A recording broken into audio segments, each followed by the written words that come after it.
জুয়া খেলে টাকা নষ্ট করি না জীবনে, মদ খাই না, আমি সিগারেট খাই, আমার টাকাগুলো আমি ড্রেসের শৌখিনতায় শেষ মানে খরচ করি।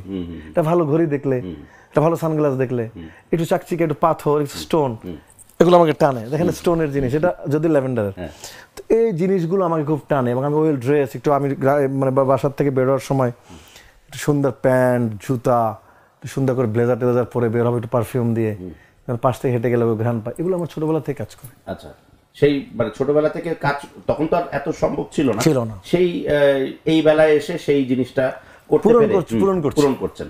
তো এই যে জায়েদ খান সাহেব মানুষকে অ্যাট্রাক্ট করার জন্য গান করে, মাঝে মাঝে ডিগবাজি দেয়, শো অফ করে, এই যে কথাগুলো যে বলা হয় আপনার বিরুদ্ধে, এগুলোকে আপনি কি করে দেখেন? সবগুলোকে মেনে নেই। মেনে নেন? হ্যাঁ। আচ্ছা, ওকে, বললাম যা বলো বলো, বলতে থাক। নিজেদের মেগাবাইট খরচ করে আমাকে দেখছো, আমাকে আম্বানির সাথে একটা কল রেকর্ড 4 মিলিয়ন বানায় ফেলছে। দেখেন, হ্যালো জায়েদ ভাই, ইভেন জায়েদ খানের বিয়ে নাটকের নাম, এটা রামাদার কক্সবাজার শুটিং করলাম, রামাদা হোটেলে, সেখানে সে রীতিমতো লিখে ফেললো যে জায়েদ খান মধুচন্দ্রিমায় গেলেন, এবং রীতিমতো সবাই বিশ্বাস করলো যে আমি বিয়ে করে ফেলছি।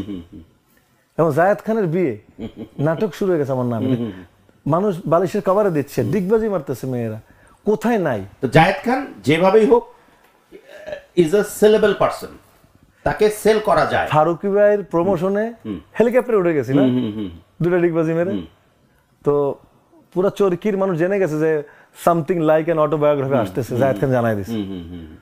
তো এরকম ভালো ভালো কাজেও তো ইউজ হয়েছি। তা আমি সুন্দর সুন্দর কোনো কথা বলবো না, আসবো যাবো। ওয়াসিম ভাই তো 350 সুপারহিট দিছে, মনে কয়জন রেখেছে? আপনি জিজ্ঞেস করেন তোকে বলতে পারবে কিনা যে ওনার জন্মদিন কবে আর মৃত্যু দিবস কবে?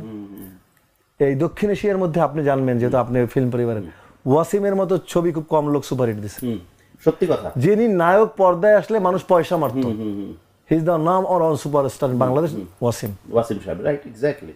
মনে রাখেন, এত ভদ্র, তার তো কোনো কিছু নাই, কিন্তু কারণ হচ্ছে সে নিজেকে আড়াল করে রাখতো, পাবলিক ফাংশনে কম যেত, যোগাযোগটা সবার সাথে করতো না, সে আসতো এফডিসি, চুপ করে বাসায় চলে যেত।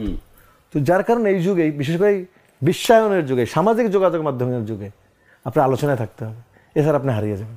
ট্রু। আজ থেকে 5 বছর আগের জায়েদ খান, এখনকার জায়েদ খান, এবং এখনকার জায়েদ খান আগামী 5 বছরে তার প্ল্যানটা কি? যদি আপনি প্ল্যান করে ওভাবে কিছু করেন না, তারপরেও একটা মানুষের একটা স্বপ্ন থাকে যে আমি এই পর্যন্ত এগোতে চাই বা এই জায়গায় আরো বেশি প্রতিষ্ঠা পেতে চাই। জায়েদ ভাই,